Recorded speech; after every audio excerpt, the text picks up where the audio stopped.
अस्सलाम वालेकुम।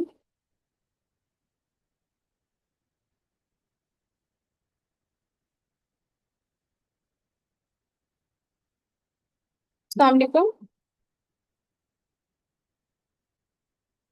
उससे आप मेरी आवाज क्लियर आ रही है?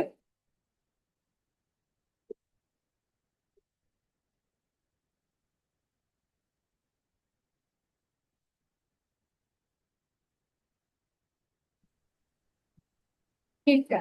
जी।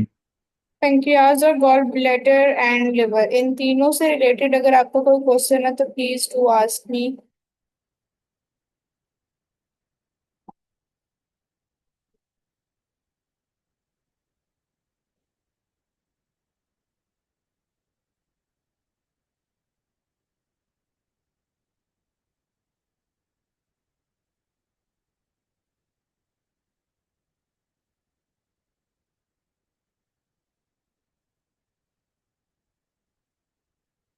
ठीक है, आज का जो हमारा सेशन होगा वो होगा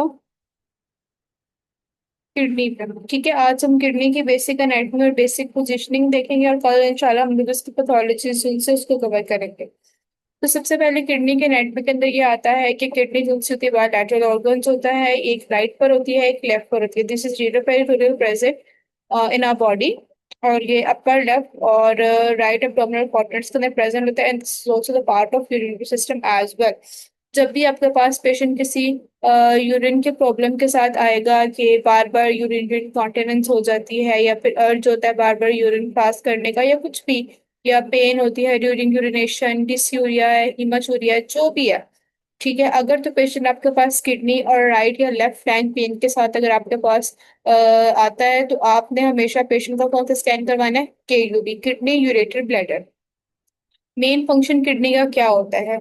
किडनी का मेन फंक्शन ये होता है कि हमारी बॉडी के अंदर जितने भी बॉडी फ्लूइड्स होते हैं, सॉल्ट्स और बाय प्रोडक्ट्स होते हैं मेटाबॉलिज्म के, उसने उसको एलिमिनेट करना होता है। ठीक है, और किडनी क्या करती है? एसिड बेस बैलेंस जोन सा होता है उसको रेगुलेट करती है, ब्लड प्रेशर को रेगुलेट करती है, और दूसरे जो हमारी बॉडी के अंदर होम्योस्टेटिक पैरामीटर्स होते हैं उनको ये नॉर्मल रखती है। ये हमारे पास नॉर्मल किडनी जोन सी है, ये उसकी मेजर।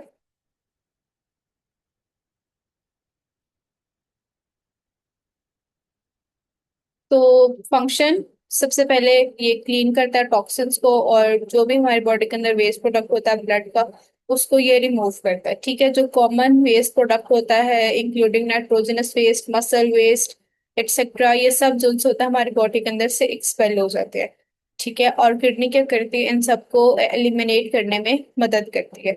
और किडनी जोन सी होती है ये half cup of blood zone सा होता है एवरी मिनट के अंदर इसको फिल्टर कर रही होती है। इस इन सारे प्रोसेस के अंदर जो ब्लड फ्लो होता है किडनी का, जो मतलब आर्टीरियल ब्लड फ्लो होता है, उसे कहाँ से मिल रहा होता है? रीनल आर्टरी के थ्रू मिल रहा होता है। ठीक है, टाइनी ब्लड वेसल्स किडनीज के अंदर प्रेजेंट होती हैं जो कि ब्लड को फिल्टर कर रही होती हैं। ठीक है, देन उसके बाद जो फिल्टर्ड ब्लड होता है, यानी सबसे पहले जो टाइनी ब्लड वेसल्स होती है वो फिल्टर करती है, और जो फिल्टर ब्लड होता है वो हमारे ब्लड स्ट्रीम के अंदर रन कर रहा होता है। ठीक है, और फिर वो एक लार्ज वेसल होती है, यानी जिसके थ्रू डीऑक्सीजनेटेड ब्लड जो थोड़ा वहां से निकलता है वो होता है रीनल वेन के थ्रू। ठीक है, और जो भी यूरिन होता है वो ट्रेवल करते रहे थ्रू द ट्यूब्स, जिसको हम लोग कहते हैं यूरेटर, और वो ब्लैडर के अंदर जाके फिलअप हो जाता है। ठीक है, बॉडी के अंदर जो सा होता है वो स्फिंक्टर ऑलरेडी प्रेजेंट होता है। जब तक कंप्लीटली यूरिनरी ब्लैडर फिल नहीं होता तब तक पेशेंट को अर्ज नहीं होता यूरिन का। ठीक है, और वो तब तक उसको स्टोर करता है ब्लैडर यूरिन को अनटिल अनलेस, जब तक वो कम्प्लीटली फुल नहीं हो जाता, और फिर उसके बाद जब वो फुल होता है स्फिंक्टर जो सा होता है वो रिलैक्स होता है, और फिर पेशेंट जो सा होता है यूरिन जो सा उसको पास करता है। तो मेनली फंक्शंस के अंदर एसिड बेस बैलेंस, ब्लड का जो पीएच लेवल होता है वो ये मेंटेन करता है। मेक शुगर ग्लूकोज इफ हमारी बॉडी के अंदर इनफ, यानी जैसे पैंक्रियास का हमने बताया था कि ब्लड शुगर जो होता है उसको कंट्रोल करता है। ठीक है, लेकिन अगर हमारी बॉडी को स्टिल इनफ शुगर नहीं मिल रही है तो किडनी जो सा होता है उसको रेगुलेट करता है। ये एक प्रोटीन बनाती है जिसको हम कहते हैं रेनिन, जिसकी वजह से ब्लड प्रेशर जो होता है वो इंक्रीज होता है। ये ऐसे प्रोड्यूस करता है हार्मोन को कैल्सिट्रियोल एंड एरिथ्रोपाइटिन। कैल्सिट्रियोल जो होता है this is the form of vitamin D, और ये हमारी बॉडी के अंदर कैल्शियम जो होता है उसको अब्सॉर्ब करता है। और जो इरिथ्रोपाइटिन होता है ये क्या करता है, आरबीसी जो से होते हैं उसको बनाता है। ठीक है। फिर उसके बाद बॉडी के अंदर एड्रिनल ग्लैंड्स, हर किडनी, एक राइट पर होती है किडनी, एक लेफ्ट पर होती है, दोनों किडनीज के ऊपर एड्रिनल ग्लैंड जो होता है वो प्रेजेंट होते हैं। ये हार्मोन्स को प्रोड्यूस करते हैं, कोर्टिसोल इंक्लूड, जैसे कि कोर्टिसोल। और हमारी बॉडी जब स्ट्रेस में होती है तो इसके रिस्पॉन्स में ये एक्टिव होते हैं। मेटाबॉलिज्म को कंट्रोल करते हैं, इन्फेक्शन एंड इन्फ्लेमेशन को रिड्यूस करते हैं, ब्लड प्रेशर को रेगुलेट करते हैं, शुगर लेवल जो सा होता है उसको ये रेगुलेट करते हैं। ठीक है, ये हमारे पास ओवरऑल किडनी है।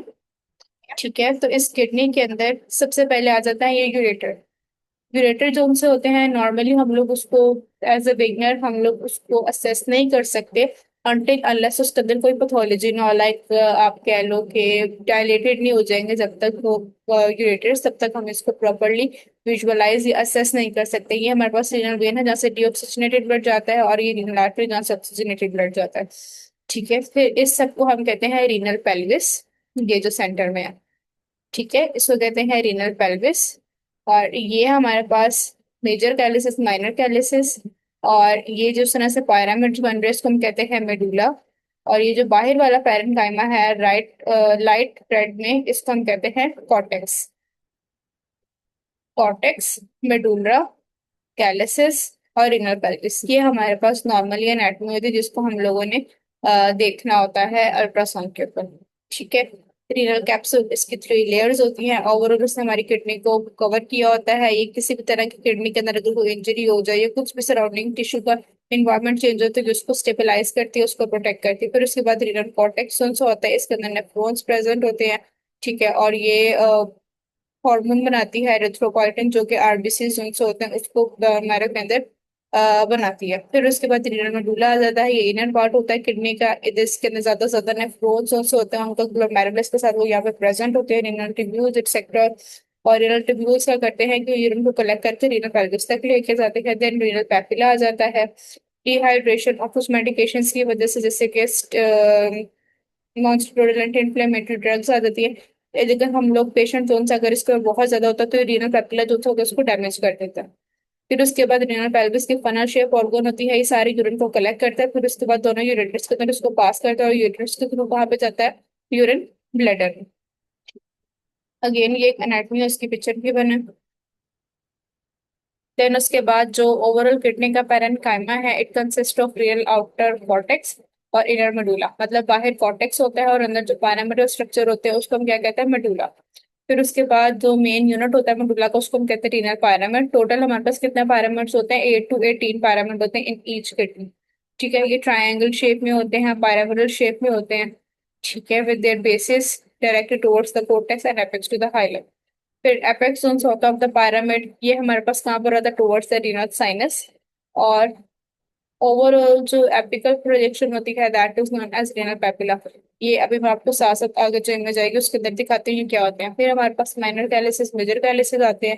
2 to 3 मेजर कैलिसिस जोन से होते हैं, वो होते हैं सुपीरियर यानी ऊपर, मिडिल यानी सेंटर में, इंफीरियर यानी नीचे। 3 हमारे पास मेजर कैलिसिस प्रेजेंट होते हैं।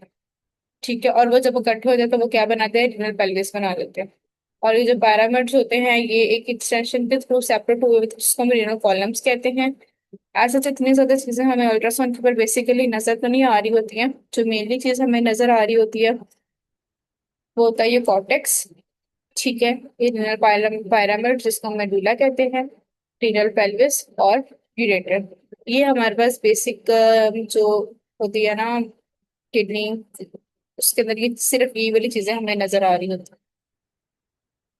देन उसके बाद आ जाता है nephron. Nephron is the functional unit of the kidney.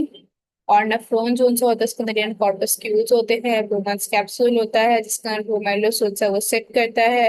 Glomerulus के अंदर डिफरेंट आर्टरियोल्स और कैपिलरीज प्रेजेंट होती हैं जो कि ब्लड जो उनसे होता है उसको फिल्टर करती हैं, और फिर वो ओवरऑल किडनी के अंदर वो चीज उनसे होती है रन करती है। द वेसल विच ब्रिंग्स, ऐसी वेसल जो कि ब्लड जो होता है वो ग्लोमेरुलस के अंदर लेकर आती है उसको हम कहते हैं एफरेंट। और ऐसी वेसल जो जिसके अंदर वो वाला ब्लड जाता है जो कि फिल्टर्ड नहीं हुआ होता, वो जाता है इफ्रेंट में। ठीक है, यानी ऑक्सीजनेटेड जोन सा होता है ब्लड वो कहाँ पे जाता है, एफरेंट आर्टरीज में। और जो डीऑक्सीजनेटेड होता है, ठीक है, जो सॉरी फिल्टर्ड, जो ब्लड फिल्टर्ड होता है वो एफ्रंट में जाता है, और जो प्रॉपरली फिल्टर्ड नहीं हुआ होता वो कहाँ पे जाता है, इफ्रंट आर्टरियोल्स। ठीक है। ये बस मेनली इसका बस बताया हुआ, ऐसे जिसका कोई उसके अंदर रोल नहीं है सोनोग्राफिकल। रीनल आर्टरी जो उनसी होती है ये ऑक्सीजनेटेड ब्लड प्रोवाइड करती है, और जो रीनल वेन होती है इसके अंदर डीऑक्सीजनेटेड ब्लड जो सा होता है वो प्रेजेंट होता है। एक दफा इसका स्ट्रक्चर देख लेते हैं।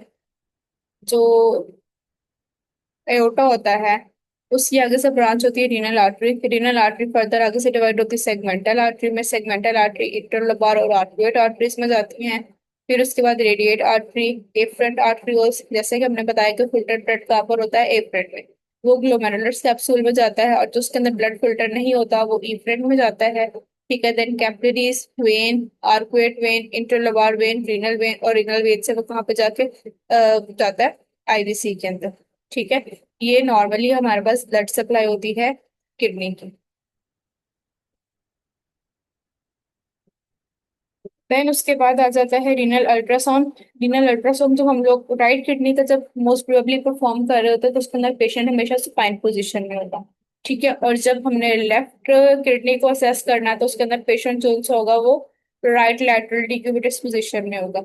यानी पेशेंट राइट साइड पे करवट लेगा, फिर हम लोग उसकी लेफ्ट किडनी जो से उसको असेस करेंगे। ठीक है। और जो राइट किडनी होती है वो मोस्टली हम लोग को सुपाइन पोजीशन के अंदर नजर आ जाती है। ऐसे जो इतना कोई इशू नहीं होता। कुछ पेशेंट्स ऐसे होते हैं कि उनकी किडनी स्टोन्स होती है बहुत नीचे करके प्रेजेंट होती है। ठीक है। तो उसके अंदर आप पेशेंट को उल्टा लटा के फिर भी आप उनका फ्लैंक जोन सा होता है या आप उसकी कमर जोन सी होती है वहां पर भी उसको देख सकते हैं। बिकॉज कुछ पेशेंट्स ऐसे होते हैं कि उनके अंदर, मोस्टली नहीं लेकिन 90% पेशेंट्स के अंदर आप लोग इजीली देख सकते हैं। 100 में से 90% के अंदर इजीली आपको किडनी जोन से मिल जाती है। लेकिन 10% पेशेंट्स ऐसे होते हैं जिसके अंदर किडनी जोन होती है ना बहुत नीचे करके प्रेजेंट होती है। तो आपको ना वो देखने में बहुत मुश्किल होती है। तो आप पेशेंट को राइट लेफ्ट टेटेटिव पोजिशन में, या फिर पेशेंट को आप लोग प्रोन पोजिशन, उल्टा लेटने को कहते हैं प्रोन पोजिशन, तो आप उसके अंदर भी पेशेंट को रटाकर तो उनकी किडनी जोन से उसको असेस कर सकते हैं।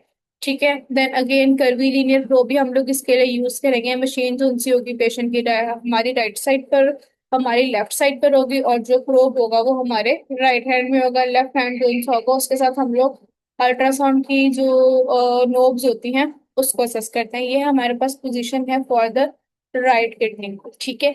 इस तरह से हमने राइट किडनी को असेस करना है। राइट किडनी को असेस करने के लिए प्रोब जो होगा हमेशा लॉन्गिट्यूडनल पोजीशन में होगा, मिड क्लेविकुलर लाइन पे। ठीक है।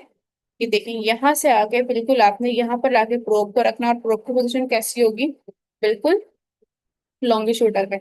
आपने देखा होगा कि जब आप लोग लिवर का सीसीबी ले रहे होते हैं तो उसके अंदर आपको हाफ किडनी नजर आ रही होती है ना। आपने वहीं पर ही जब आपने सीसीबी लेना उसके बाद नेक्स्ट स्ट्रक्चर जो आपने विजुअलाइज करना वो होगी राइट किडनी।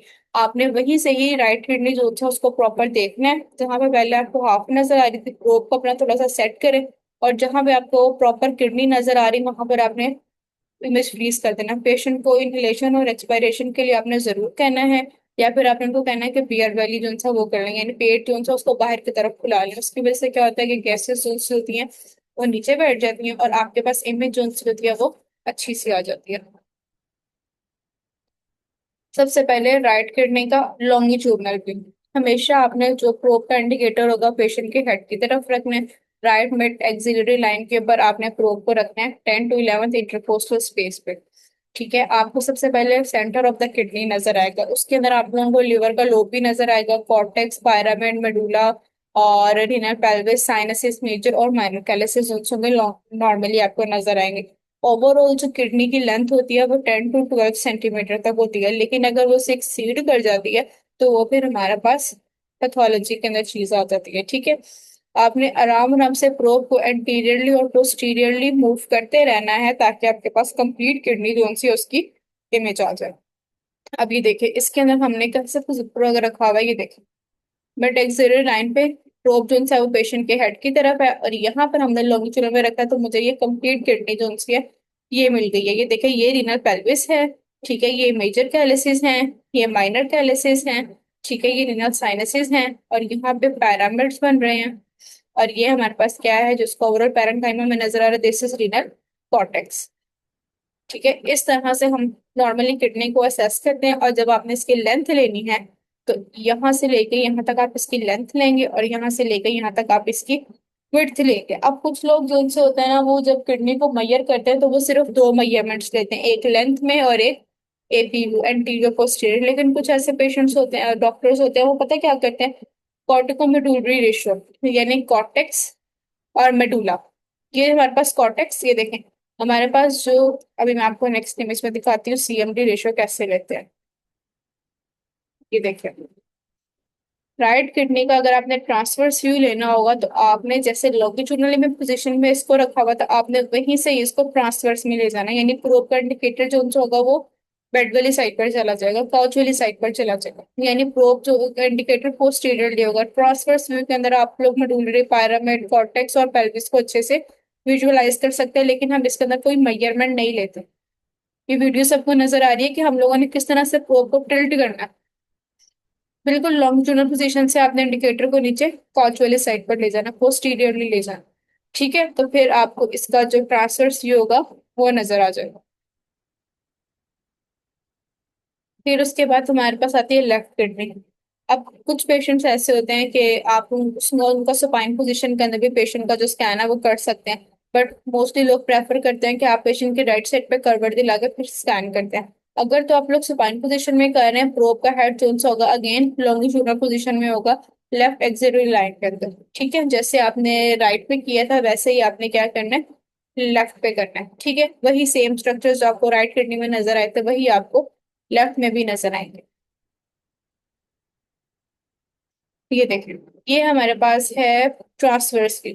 जब आपने इसका ट्रांसवर्स व्यू लेना है तो इसके अंदर प्रोब का पॉइंटर जोन सा होगा वो ऊपर वाली साइड पर आ जाएगा, मतलब ये देखिए इस तरफ आ जाएगा। पेशेंट को इनहेलेशन और एक्सपायरेशन के लिए आपने साथ साथ कहते रहना। ठीक है, फिर उसके बाद आपको मैं दिखाना था मेडुलरी पायरामिड। ये देखिए, इसके अंदर क्या होता है कि कॉर्टिको मेडुलरी रेशियो जो हमने लेनी होती है, एक तो हम लोग ओवरऑल मेजरमेंट लेते हैं यहाँ से लेके यहाँ तक। ठीक है, दूसरी मेजरमेंट यहाँ से यहाँ तक। फिर उसके बाद तीसरी आती है कॉर्टिको मेडुलरी रेशियो। ये हमें पता है ये हमारे पास कॉर्टेक्स है। ठीक है, और ये हमें पता है ये हमारे पास मेडुला है। आपने यहाँ से लेके यहाँ तक इसकी मेजरमेंट लेनी है, इसको हम कहते हैं CMD ratio, cortico medullary ratio. ठीक है, तो ये आपके पास जो सी होती है नॉर्मली आनी चाहिए, आई थिंक सो 11 से कम होनी चाहिए ये। ठीक है, 0.6, 0.7, 0.8, 0.9, यहाँ तक की चलती रहती है। ठीक है, मैक्सिमम जो इसकी होती है ना 10 to 11 होती है। इससे ऊपर नहीं जानी चाहिए, कॉर्टिकोमेडुलरी रेशियो जो सी होती है ना इसके ऊपर नहीं जानी चाहिए। ठीक है, यहाँ तक सबको समझ आ गया, राइट किडनी और लेफ्ट किडनी किस तरह से हमने इसको असेस करना है और कौन कौन से स्ट्रक्चर्स हमें इसके अंदर नजर आएंगे।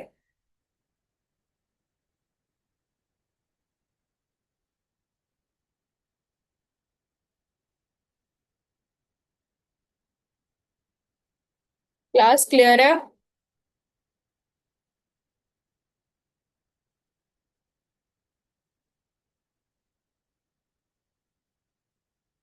मेरी आवाज आ रही है आप लोगों को?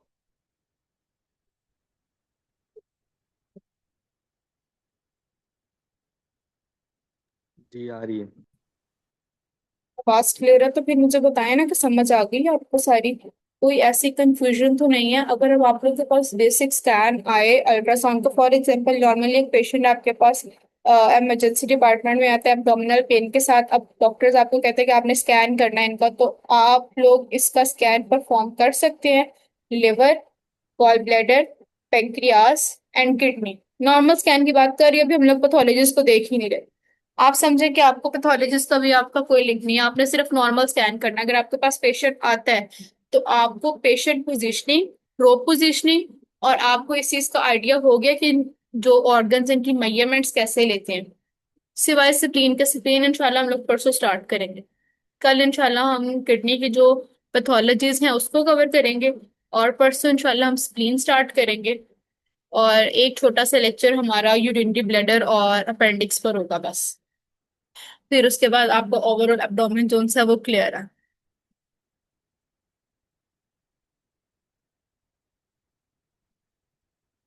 मेजरमेंट्स में कोई इशू तो नहीं है। आप में से कितने लोग अभी इस टाइम क्लिनिकल कर रहे हैं, जो स्कैन भी करते हैं?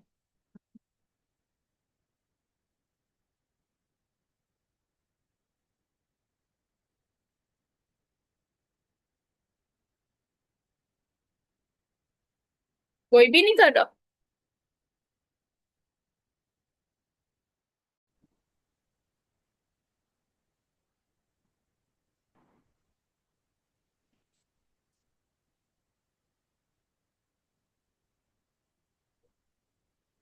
चलिए ठीक है, परफेक्ट। फिर इंशाल्लाह कल हम लोग अपनी जो किडनी की पैथोलॉजीज हैं, जिसके अंदर हाइड्रोनेफ्रोसिस आ जाता है, रीनल स्टोन्स आ जाते हैं, और जो भी हमारे पास नॉर्मली पैथोलॉजीज आती हैं, इंशाल्लाह कल हम लोग उसको कंप्लीट करेंगे।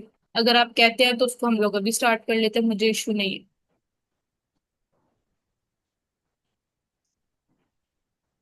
बता दें जैसे आप चाहते हैं। अगर कहते हैं तो पैथोलॉजीज अभी कर लेते हैं, अगर कहते हैं तो पैथोलॉजीज कल कर लेते मैम मैम कल कर लेंगे क्योंकि मेरा कल पेपर है। हैं। ओके, और बाकी?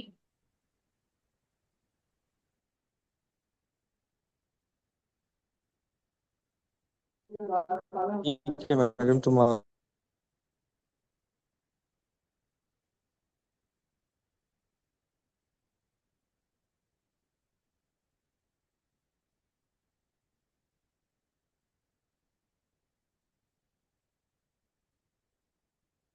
क्योंकि पैथोलॉजीज ज्यादा हैं, तो अगर आप लोग इसके अंदर इस चीज को मिक्सअप ना करें, मैं इसी वजह से चाह रही थी कि हम लोग एक दिन बेसिक करेंगे और एक दिन पैथोलॉजी, जिसके अंदर हमारे पास जैसे गॉल ब्लैडर और पेंक्रियास, छोटे छोटे से ऑर्गन्स हैं, उसकी ऐसी जितनी पैथोलॉजीज भी नहीं है। तो वो इंशाल्लाह हमने वन डे में कवर कर लिया था।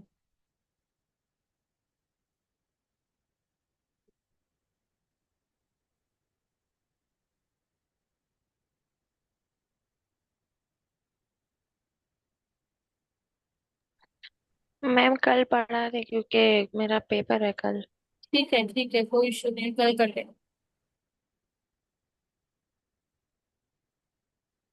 जो हमारे पास क्रेनियल एंड होता है उसको हम कहते हैं अपर पोल, और जो कॉर्डल एंड होता है उसको हम कहते हैं लोअर पोल।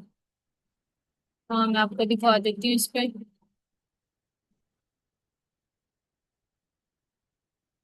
ये देखो, ये अगर हमारे पास किडनी है ना, ठीक है, तो ये हमारे पास अपर पोल है, और ये वाला हमारे पास लोअर पोल है। इसको हम कहते हैं कॉर्डल एंड, इसको हम कहते हैं क्रेनियल एंड। ठीक है, जब भी हमने इसकी मेजरमेंट लेनी होगी, यहाँ से लेके यहाँ तक लेंथ में लेंगे। ठीक है, देन उसके बाद एपी में, एंटीरियर पोस्टीरियर, और फिर यहाँ पे जिस तरह से इसका मेडुला अब है, ऐसे बहुत अच्छे से डिफरेंशिएट नहीं हो रहा, लेकिन कॉर्टेक्स से लेके मेडुला तक हमने सीएमडी रेशो जो उनसे होती है वो लेनी होती है। कुछ डॉक्टर्स ऐसे होते हैं, वो सीएमडी रेशो नहीं लेते हैं, वो सिर्फ किडनी को लिखते हैं 9.6 into 4.3 बस। और कुछ ऐसे होते हैं जो तीनों मेजरमेंट्स देते हैं, 9.6 into 4.3 into 0.5 सेंटीमीटर। ठीक है, तो आप पे डिपेंड करता है। अगर तो आपके वहां पे हॉस्पिटल क्लिनिक पे कुछ अगर रूल्स हैं जिसके अंदर आपको बताया जाता है कि आपने इस तरह से स्कैन परफॉर्म करना है, इस तरह के मेजरमेंट्स देनी है, तो आप लोग उसको फॉलो करते हुए देखें कि जो आपको ठीक लग रहा है उस टाइम पे। या अगर आपके पास कोई सीनियर है तो आप उनसे गाइडलाइन ले लें, फिर जैसे वो आपको कहें आपने उतनी मेजरमेंट्स ही देनी है। ठीक है, दो मेजरमेंट्स कौन सी होती हैं वो भी ओके होती हैं, और अगर आप सीएमडी रेशो दे देंगे तो वो भी अच्छी होती है। अगर आप सीएमडी रेशो को अलग से लिखना चाहते हैं तो वेल एंड गुड। क्योंकि देखें, हम लोगों को पढ़ने का मकसद यही है कि हम लोगों ने हर एक चीज को अच्छे से एक्सप्लेन करके देना है, ताकि कल को जब ये रिपोर्ट्स हमारी डॉक्टर्स के पास जाए तो उनको बहुत अच्छे से हमारी रिपोर्टिंग भी समझ आ जाए, और ये भी चीज का आइडिया हो जाए कि हम लोगों को प्रॉपरली स्कैन करना आता। उनको मजीद किसी चीज की क्लैरिफिकेशन ना चाहिए, हम लोग ऑलरेडी हर चीज उनको इतना डिटेल में बता चुके हो कि इकोजेनिसिटी, अपेयरेंस, कोई पैथोलॉजी, मेजरमेंट्स, हर चीज बिल्कुल एक्यूरेट हो, ताकि उनको मजीद किसी चीज की जरूरत ही ना पड़े। ठीक है, किसी का कोई क्वेश्चन तो नहीं है आज के लेक्चर से रिलेटेड? समझ आ गया सबको? जी मैम, फिर बात नॉर्मली अभी मेजरमेंट्स ओके। कैसे लेते हैं किडनी की?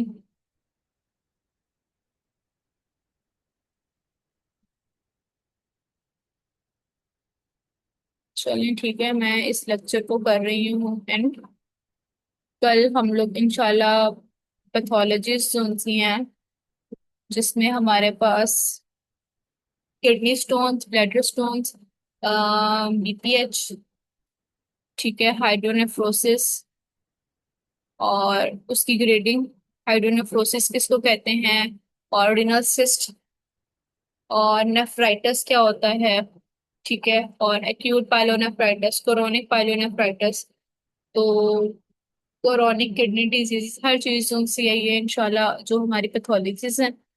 इसको हम लोग कल करेंगे। नहीं नहीं, कल हमारा लास्ट लेक्चर नहीं है। कल हम लोगों ने सिर्फ किडनी की पैथोलॉजिस्ट करनी है, और परसों में हम लोग स्प्लीन स्टार्ट करेंगे। स्प्लीन की पहले एनाटॉमी करेंगे, फिर उसके बाद स्प्लीन की पैथोलॉजिस्ट करेंगे।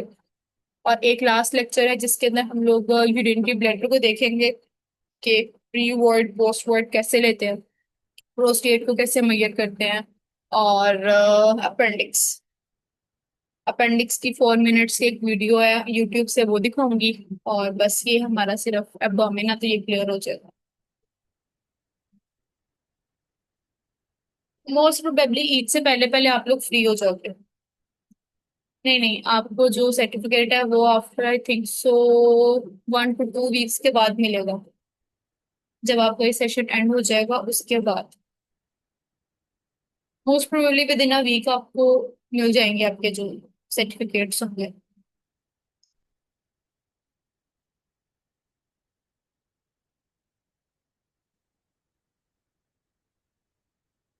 कोई और क्वेश्चन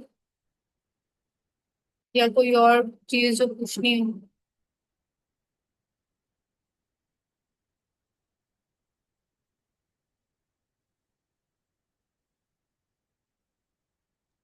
नो मैम, अभी तक ठीक है।